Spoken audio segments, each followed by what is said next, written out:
Today, this is Chef Rob. We are going to make cowboy cookies. Cowboy cookies, really tasty. Let me show you what to do. I'll go over everything about it, how to bake it, so they come out really successful for you. Okay? First, half cup unsalted butter, room temperature. Took this out a couple hours ago. That way, nice and soft. See how that is? Okay? Room temperature butter. The recipe calls for it. Make sure it is that way. If it's a different way, melted, or if it's really cold, it won't come out right. Make sure you read the recipe and follow the way it says. A half cup of sugar. Make sure you take the full half cup. And then a full half cup of brown sugar. This is light brown sugar. You can use either one. That would be fine. Make sure you pack it. Okay, brown sugar you pack in there. So I'm just going to take the two sugars and the butter and I'm going to cream it together. Creaming it together is when you can't see any of the sugars or any of the butter.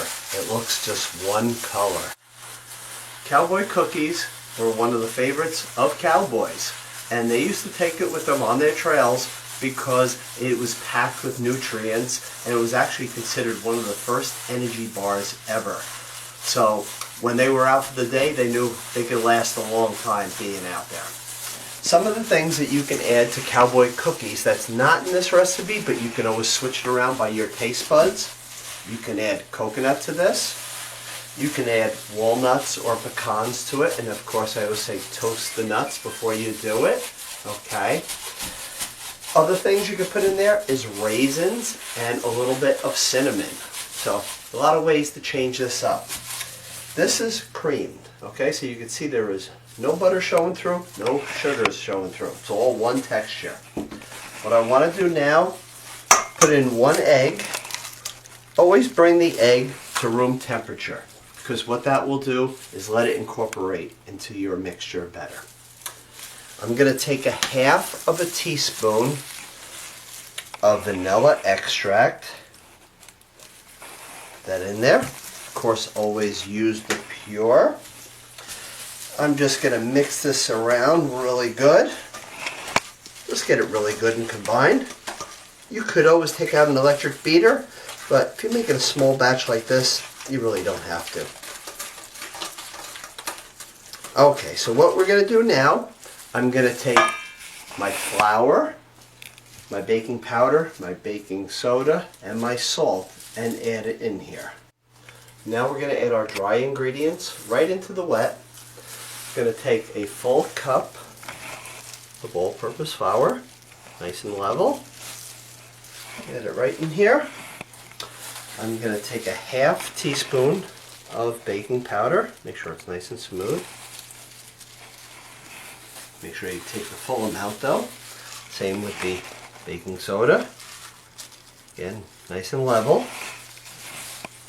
And then a quarter teaspoon of salt. We're going to mix that up. The salt will bring out that chocolate and vanilla flavor in here. I just don't want to see any flour in here. Okay, don't overmix it, but get it nice and combined. Okay, just like that. Now I'm going to put in 1 cup of the oats. Make sure it's full, but not too much. Do it right over the bowl, that way they don't get all over your home or wherever you may be making these. Nice and level, just like that. Mix that in, get it nice and combined.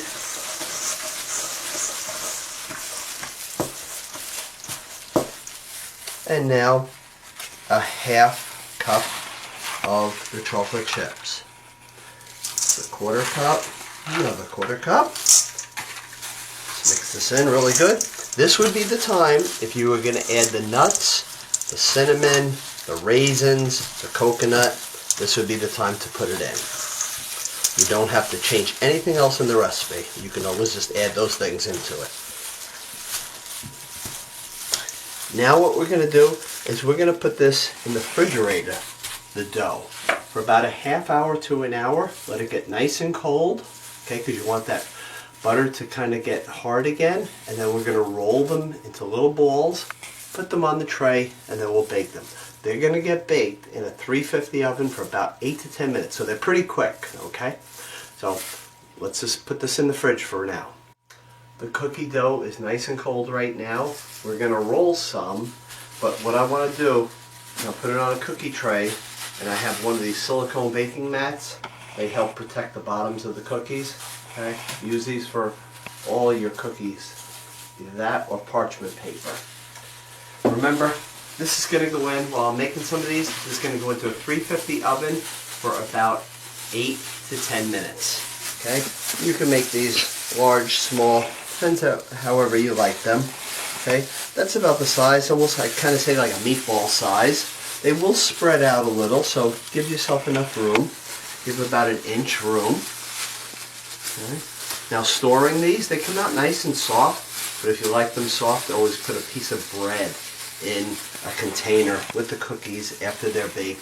The bread will get hard and the cookies will stay nice and fresh.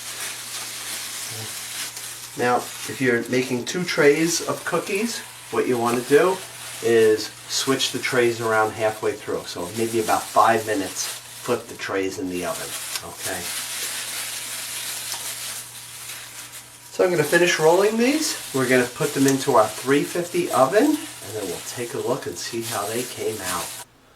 These are our really tasty Cowboy cookies that just came out of the oven. You got to let them cool, okay? And then made 18 of these delicious cookies. You can see the nice size. These freeze excellent. Put them in a Ziploc bag. Freeze them for up to a couple months. Before you let them come to room temperature, you could put them in the microwave for about 5-6 seconds just to loosen it up, get all those flavors back out. They're really good. Enjoy these Cowboy cookies.